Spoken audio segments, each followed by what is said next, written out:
بۆمبی ئەتۆمیش حکوومەتی ئیسلامی لە تووڕەی خەڵک ڕزگار ناکات. گەمەی دیپلۆماسی کۆماری ئیسلامی لە دانوستانەکانی زیندووکردنەوەی ڕێککەوتنی بەرجام هێشتا بەردەوامە.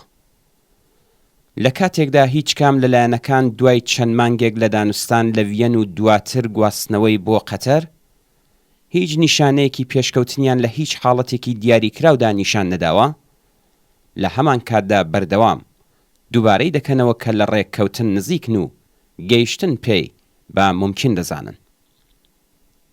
ئەنجامی ئەم دانوستانە هەرچیەک بێت، گومانی تێدا نییە کە کۆماری ئیسلامی دوجار دۆڕاوی ئەم دانوستانەیە. کۆماری ئیسلامی ئیدعا دەکات کە پرۆژە ئەتۆمیەکانی ئاشتی خوازانن، بەڵام هەر کات پێویست بێ ئاگایانە بە مەبەستی خاڵوەرگرتن لەسەر میزی دانوستانەکان بە شێوەیەکی ناڕاستەوخۆ ئاماژە بەویستی دروستکردنی چەکی ئەتۆمیش دەکات. لەم بوارەشدا وەک زۆر یەک لە بوارەکانی دیکە ڕژیمی ئیسلامی لەگەڵ ناکۆکی و دژبەیەکیەکی ئاشکرا بەرەوڕوە. ئەم ڕژیمە کە دژمنایەتیەکی لە ئاشتی نەهاتووی لەگەڵ زانیاری و زانستدا هەیە و زۆر دواکەوتوانە پێناسە و ڕوونکردنەوەی جیهان و سروشت و کۆمەڵگا و مرۆڤ دەکات، دوعای دەرکەوتنی ئیمامی زەمان دەکات و بانکێشتی خەڵک دەکات بۆ دوعای بارینی باران، ئاستی تەکنۆلۆژیاکەی لە واکسنی بەرەکەتی کۆڕۆنا و یاخۆد لە ئۆتۆمۆبیلی ئیران خودرۆدا دەبینرێت. هەر ئەم ڕژیمە بەو ئاستە لە زانست و تەکنۆلۆژی بەشێکی زۆری سامانی وڵاتی لە پێناو دروستکردنی بۆمبی ئەتۆمیدا خەرج کردووە تا بەما مانەوەی خۆی گەرانتی بکات. لە هەلومەرجێکدا کە بەشێک لە پێشکەوتوترین وڵاتە پیشەسازیەکانی جیهان لەوانە ئاڵمان و ژاپۆن لە هەوڵی سنووردارکردن و کەمکردنەوەی پیشەسازیە ئەتۆمیەکانیانن، ژمارەیەک وڵاتی پیشەسازی دیکە کە ئاستێکی زۆر بەرزی تەکنۆلۆژیان هەیە لە بنەڕەتدا و ئاگایانە هەوڵیان نەداوە بۆمبی ئەتۆم دروست بکەن. حکوومەتی ئیسلامی کە خاوەنی نزمترین و کۆنترین ئاستی زانستی تەکنۆلۆژیە شەوانە و ڕۆژ بە تێچووی ملیاردی لەسەر پەرەسەندنی پیشەسازیە سەربازیەکان لەوانە موشەکی دوورمەودا فڕۆکەی بێفڕۆکەوان بۆمبی ئەتۆم و هیتر سەرقاڵی لێکۆڵینەوەیە. ئەمە لە کاتێکدا کە ئێران یەکێکە لە وڵاتانەی کە لەسەر دەریایەک لە سوتەمەنی وەک نەوت و گازدانیشتووە و جیهان بەرەو بەکارهێنانی فۆرمەکانی تری وزە هەنگاو دەنێت، ئێران چ پێویستیەکی بە وزەی ئەتۆمی هەیە؟ مەبەستی ڕژیم زۆر زوو لەم بوارەدا ئاشکرا بوو دەرکەوت کۆماری ئیسلامی بە شوێن دابینکردنی کارەبای هەرزان و جێگیر بۆ خەڵکی ئێرانەوە نییە، بەڵکو پلانی تری لە مێشکدایە.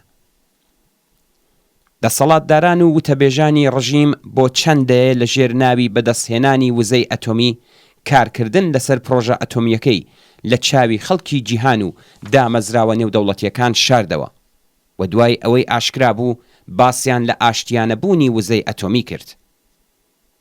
ئێستا پەردەیان لەسەر بابەتەکە لاداوە و لاف لێ دەدەن و باس لە پیتاندنی یورانیومی 90% یان هەبوونی موشک دەکەن کە توانای هەڵگرتنی کڵاوەی ئەتۆمیان هەیە بەو ئامانجەی کە خەڵک لە ناوخۆ لە دەسەڵاتی خۆیان بترسێن و بە کەڵک وەرگرتن لە ڕۆڵی بەرگیری کارانەی بۆمبی ئەتۆمی نەیاران و دژمنە بیانیەکانی حکوومەت چاوترسێن بکەن. یەکێتی سۆڤیەتی پێشوو سەرەڕای هەبوونی هەزاران بۆمبی ئەتۆمی هەڵوەشایەوە و کۆریای باشوور یان پاکستان ئەگەرچی خاوەنی بۆمبی ئەتۆمین لە زومرەی برسیترین و بێبەشترین و نائەمترین وڵاتانی جیهانن. لە کۆریای باشوور برسێتی بەردەوام هەزاران کەسی کردوتە قوربانی و لە پاکستانیش هەژاری و دواکەوتووی هاوکات لەگەڵ کۆنەپەرستی و سەرەڕۆیەکی لە ڕاددەبەدەر ژیانی بۆ ملیۆنان کەس کردوتە دۆزەخ. بەرنامەی پیتاندنی ڕژیمی ئیسلامی بۆ بەشێکی زۆری خەڵکی ئێران جگە لە هەژاری ئاکامێکی تری نییە و ماجراجۆیی و تێرۆریزمی ئیسلامی حکوومەت هەڕەشەیەکی جددیە بۆ سەر ئەمنیەت و تەندروستی خەڵکی ئێران. کارەساتی چەرنۆبێل دەتوانێت لە ئێران دووبارە ببێتەوە و سەدان هەزار کەس ڕوبەڕووی مردن و شێرپەنجە ببنەوە و ژینگەی ناوچەکە بە تەواوی لەناو ببات.